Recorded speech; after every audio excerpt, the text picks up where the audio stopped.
依然还未找到。夫人。 An emperor's soul is scattered across a shattered cosmos inside his own body, and the only two people capable of navigating it are a young cult master and the devil possessing his own grandmother. That's today's episode 93 from Tales of Hurting Gods. This follows the novel, so some details differ from the Donghua. Let's pick up exactly where we left off. Qin Mu transformed into the Saturn Sovereign, and Granny C just spotted the strange gate and script behind him. Neither of them can actually read the words. Qin Mu himself only knows one phrase in the language of Youdu, Gate of Heaven Influence, a phrase he nearly died learning from the Dutian Devil King. When he offers to teach it, Li Tianxing, speaking through Granny C, flatly refuses out of pure ego, pointing out he's technically Qin Mu's senior as a fellow cult master sacred teacher. Where would he put his face? Learning from a junior. Qin Mu needles him back. He doesn't actually know the true.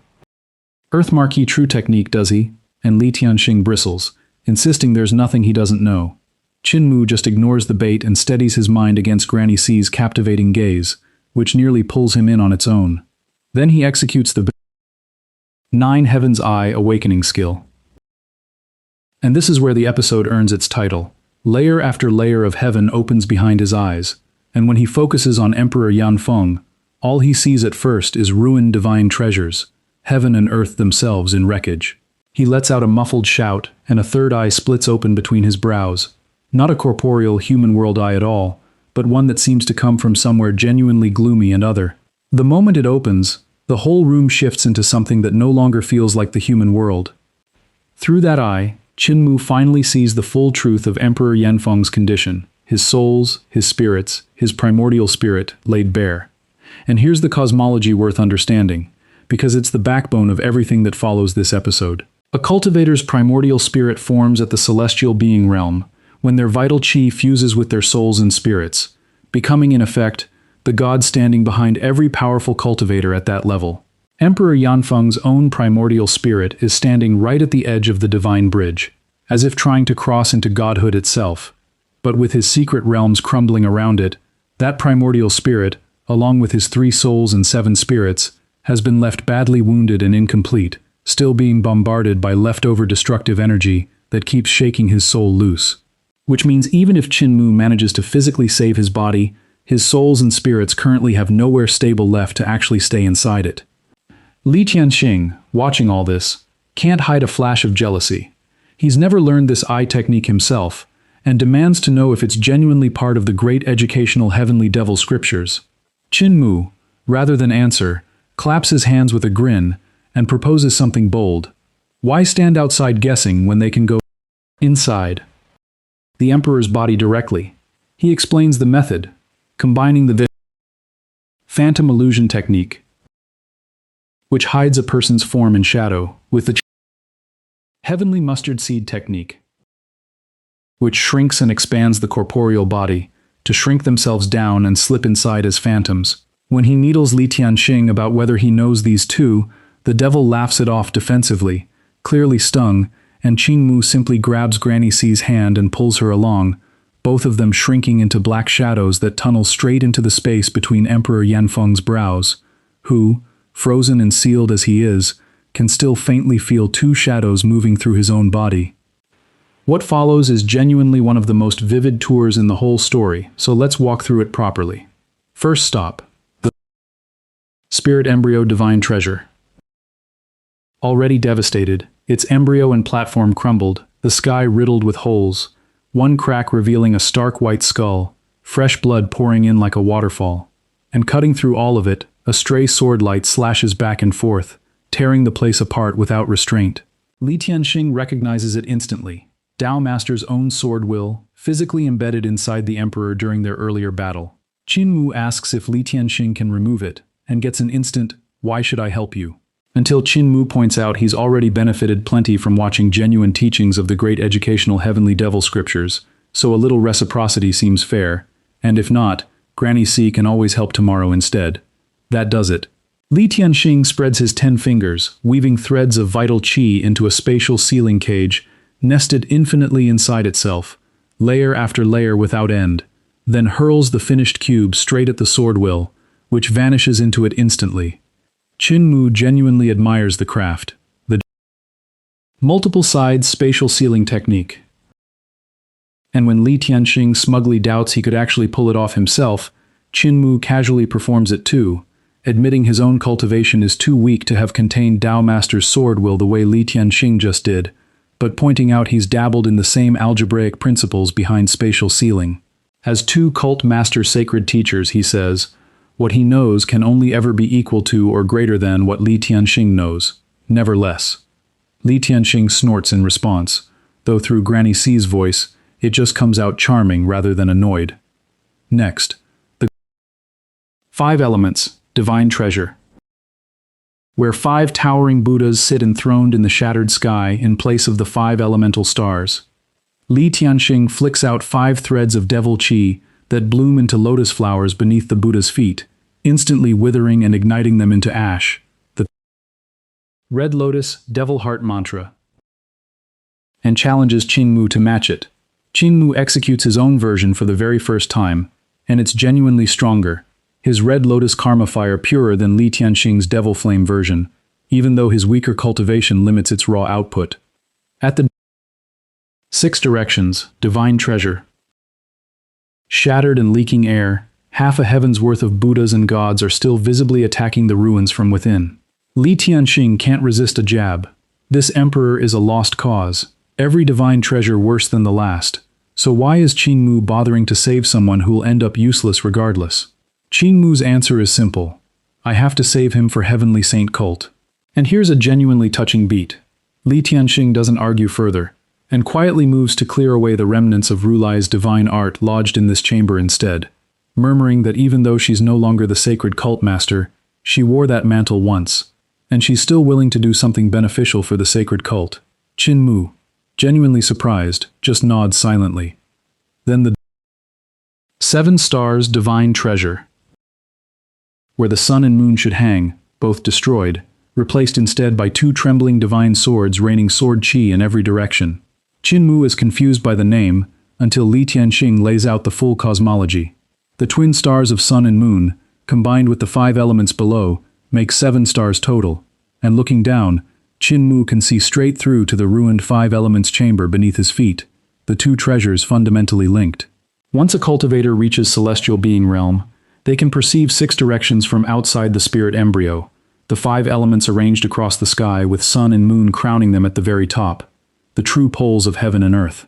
At life and death realm, darkness opens beneath one's feet, the passage down to Youdu itself, and at divine bridge, a literal bridge extends all the way toward heaven, the final step before godhood. And that's when Li Tianxing's mask genuinely slips, and it's the most vulnerable the character gets all episode. She smiles, but it's a cruel, bitter smile. However, at that time you will realize that the bridge leading to heaven is broken, broken. Your whole life of cultivation, determination, and long-lasting ideals will all be useless once you reach the end of your lifespan. Everything is empty, Qin Mu tells her to calm down, and she can't resist asking if he isn't disappointed himself, knowing this. His answer is disarmingly simple. What's there to be disappointed about, if you live your life to the fullest? Li Tianxing is genuinely stunned by that, then nods, deciding that's exactly what she'll do. Live fully, and become the most beautiful woman in the world. Qin Mu's scalp goes numb at that, honestly unsure whether it's Granny C's borrowed beauty affecting him, or the devil scriptures themselves dulling his judgment. They pass through the celestial being, divine treasure. Where Qin Mu finally sees the full picture Li Tianxing described, spirit embryo, 6 directions, 5 elements, and 7 stars, all forming the poles of heaven and earth together, and the darkness of Youdu opens beneath his feet at life and death realm, exactly as promised. Finally they reach the divine bridge, divine treasure itself, a bridge stretching across the sky, crossing life and death, sun and moon, 5 elements, and 6 directions all at once, leading toward what looks like a glorious heaven where gods wait on the far side. Emperor Yanfeng's bridge, though, is cracked in countless places, pieces of it crashing down through every divine treasure below, smashing straight into the ruined spirit embryo chamber. Li Tianxing surveys it all and declares the emperor hopeless and useless, so why not just hand over his skin, let her become the emperor herself, and claim eternal peace for the heavenly saint cult. Qin Mu shuts it down flatly. She's not cut out to be emperor, only suited to bringing disaster to everyone around her. Furious, she threatens to become the female emperor instead and grant him a consort as reward. Qin Mu just rolls his eyes at her, showing the whites. And Li Tianxing, momentarily stunned by the gesture, breaks into a delighted chuckle. Qin Mu immediately seals his own 5 senses to keep from being charmed further, muttering "powerful demoness" under his breath. Having swept away every remnant of Rulai and Dao Master's divine arts, Qin Mu finally has enough clarity to plan the actual treatment. Without those foreign intrusions, the Emperor's souls and spirits can at least stabilize, and with enough spirit medicine, Qin Mu believes he can use the same shrinking techniques to enter the divine treasures directly, and try refining pills to repair the damage from the inside. But he admits, honestly, he's never treated injuries this severe before and has no real confidence going in. His teacher apothecary taught him plenty of medicinal knowledge, but nothing quite covers wounds like this. Still, between certain herbs known to heal divine treasures and certain reinforcing techniques from the devil scriptures, he thinks there's a real chance if he combines both. By morning, Granny Sai wakes, and Li Tianxing retreats back to sleep. Qin Mu releases the heavenly devil creation technique and tells the weakened emperor he's heading out for herbs, 3 to 5 days minimum, with strict rules while he's gone. Stay in the room no matter what, meals will be left at the door, and whatever happens at night, whatever voice calls out, whatever anyone asks him to just take a peek at, he cannot leave, and he cannot look. Emperor Yanfeng, sensing the gravity in Qin Mu's tone, agrees he's not that curious a person. Qin Mu then does something genuinely clever with his brush. He transforms back into the Saturn sovereign, paints the words "Gate of Heaven Influence" onto the door in the language of Youdu, then writes beneath it in plain script, "Anyone who can read it may enter, anyone who can't must stay outside." He warns Granny C never to touch the door under any circumstances, to pass meals through with a bamboo pole only, and never to physically walk through it herself. Granny C studies the script and understands immediately without needing more explanation. She won't be going through either. As he rides off, Qin Mu privately hopes exactly what you'd expect. If Li Tianxing tries barging through without recognizing the script, his soul gets yanked straight into Youdu and claimed by the Earth Count, which would finally set Granny C free. What follows is a delightfully tense 3-night standoff. Emperor Yanfeng, genuinely improving and able to move a little now, sticks rigidly to the rules, accepting meals through the bamboo pole, never opening the door beyond a crack. But after dinner on the first night, he hears melodious, penetrating laughter from outside. Sweeter, he thinks, than any of the 3,000 beauties in his own palace. Since Cult Master Qin isn't around, then I shall play around with the Emperor. If I'm happy, I might just skin him to make clothing and go to the capital city to become the female emperor. He's terrified by the words, but hopelessly entranced by the voice, reasoning to himself that this must simply be Li Tianxing using a devil voice technique to lure him out, mimicking a woman shamelessly to test him. He blocks his ears, but the voice sticks in his head anyway. Meanwhile, outside, Li Tianxing is genuinely furious at being outsmarted, muttering to herself that she refuses to be beaten by a junior's puzzle, running Earth Marquis' true technique over and over trying to decode the door with no success, burning through an entire night in the process, until Emperor Yanfeng finally falls asleep from sheer exhaustion of resisting temptation. The second night plays out much the same. By the third, Li Tianxing's patience snaps entirely. She grumbles about just barging in and killing the Emperor outright rather than solving a puzzle, and Emperor Yanfeng's alarm spikes, but she catches herself. She recalls that when Qin Mu executed this exact technique, a third eye opened and the room turned dim and unnaturally green, nothing like the human world at all. There's something genuinely strange about this door.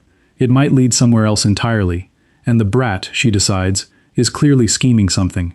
Emperor Yanfeng, listening, reasons that this sharp deduction must actually be the wily old fox Li Tianxing, rather than some ordinary woman, though he's baffled why an old man would bother faking such a charming voice. He nearly gives in to peeking through the window slit. Just a glance surely wouldn't hurt, right as a dragon's roar sounds outside, and Qin Mu strides back in, breaking the spell before it costs him everything. Qin Mu immediately turns the tension into a genuine gotcha. Did Cult Master Li really fail to get through the door? Does that mean he's cultivated the great educational heavenly devil scriptures wrong? This whole time, stung, Li Tianxing snaps back defensively, and Qin Mu simply teaches him the phrase outright, Gate of Heaven influence, telling him he can go through now if he wants. Li Tianxing, suspicious to the last, refuses to trust it, certain there's still a trap waiting on the other side, even with the words explained. Qin Mu doesn't argue the point. He simply walks through himself and scrapes the writing off the door with his own vital qi. The whole test dissolved the moment it's done its job. He gives Emperor Yanfeng the real report from his trip. With disasters everywhere, herb shops across several cities were nearly bare, and what he managed to gather may or may not prove effective. And the news from the capital is heavier still. Officially, Emperor Yanfeng has died, worked to death by the burdens of the state, and the crown prince is already preparing his funeral while the empire mourns. Emperor Yanfeng takes it with a bitter, almost smile, "My good son," and asks after his loyal officers. Qin Mu explains that in the chaos outside Bazhou City, the heavenly devil cult prioritized saving the emperor alone and teleported out immediately after, leaving General Qin Baoyue, High Official Su Yunji, and the rest to be captured by Rulai and Dao Master, who simply handed them over to the crown prince rather than harming them, since these are exactly the powerful, influential families whose backing the new regime desperately needs. The coronation itself is already locked in for the 6th of the 3rd month, backed firmly by both Dao sect and Great Thunderclap Monastery, with anyone who dares object facing extermination of their entire family. When Emperor Yanfeng asks after Imperial Preceptor, Qin Mu can only report he's been away on his honeymoon with no word since, and that plenty of scouts are already combing the region for the emperor's body, dead or alive, per the crown prince's own orders. Qin Mu tries the actual treatment next, tunneling into the spirit embryo divine treasure with pill-derived medicinal energy. But even as the medicine dissolves, the treasure itself shows no real repair, the effect frustratingly minimal. He cycles through several different spirit pills with the same disappointing result, then pulls back out, frowning, and finally admits the hard truth to Emperor Yanfeng directly. He can heal the body, he can stabilize the soul, but he genuinely cannot fix damage this severe to a divine treasure itself. His own teacher, though, might be able to. Would the emperor be willing to travel with him to great ruins? Hope flickers in Emperor Yanfeng at the mention of an apothecary, until Qin Mu hesitantly reveals the name. Jade-Face Poison King. The emperor's face goes black with fury. This is a man with a scandalously unclear history, tangled up with the Empress Dowager herself, once known publicly as the Jade-Face Playboy, before his true identity as a master apothecary came out, a man rumored to have charmed even reputable nuns. Emperor Yanfeng, in fact, once personally ordered his assassination specifically to remove his mother's alleged lover, part of the very reason Grandpa Apothecary ended up exiled in great ruins in the first place. He wants absolutely nothing to do with meeting the man now. Instead, Emperor Yanfeng makes a bolder, riskier decision. He refuses great ruins outright. His unfilial son ascending the throne threatens to unravel 200 years of reform, and he won't let that legacy crumble in a day. He wants to go to the capital city. Instead, Qin Mu double-checks he's serious, and the emperor explains his logic. The capital sits where the dragon veins converge, letting his family's 9 dragons monarch technique. Cultivate at double speed, he might genuinely be able to borrow the qi of the 9 dragons to rebuild his shattered divine treasures from the inside. All the blood and sweat he and Imperial Preceptor poured into their reforms can't be allowed to go to waste. If he can just get back to the capital, he can depose his own son. Qin Mu thinks it over, then smiles, apologizes, and pulls out a pig-slaughtering knife. What follows is one of the funniest disguise sequences in the whole story. He shaves Emperor Yanfeng's head completely bald, presses lit incense sticks against his bare scalp to burn ceremonial scars into place, shaves his beard clean off despite the man's fury, and dresses him in a monk's yellow robes. Then he paints a jagged scar across his face with a brush, running from left eye to nose to right cheek and down past the left ear, transforming the emperor into what looks like a fiendishly unwell monk who prays to Buddha in his spare time and commits arson and murder whenever the mood strikes. Qin Mu even sheaths real pig-slaughtering knives across his back for full effect, until the weight instantly collapses the emperor, his crippled cultivation unable to bear it, forcing Qin Mu to swap them out for carved wooden replicas painted to look real. Furious at the whole ordeal, Emperor Yanfeng grabs the wooden knives and threatens to execute Qin Mu on the spot, demanding he stretch his neck out. Qin Mu, entirely unbothered, does exactly that with a smile, and the emperor hacks weakly at his neck twice with the wooden blade, before collapsing in exhaustion. Qin Mu even hands over his own real knife as a taunt, and the emperor, straining with everything he has, can't even lift it off the ground. He throws it down in fury, vowing to remember this insult, and finally gives the order to move out. So think about the two very different journeys this episode just laid side by side. One is a genuinely awe-inspiring tour through the actual architecture of godhood, a broken bridge that reveals the tragic ceiling on every cultivator's ambition, and a devil who, for one unguarded moment, chose to help rather than destroy.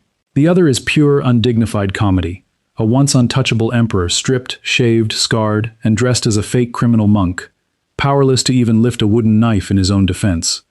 What awaits a disguised, humiliated Emperor Yanfeng once he actually reaches the capital city his own son now rules? That's where we pick up next time. If you're enjoying this arc, hit that like button, drop a comment on whether Li Tianxing's live life to the fullest moment changed how you see him, and subscribe so you don't miss the disguised emperor's return to the capital.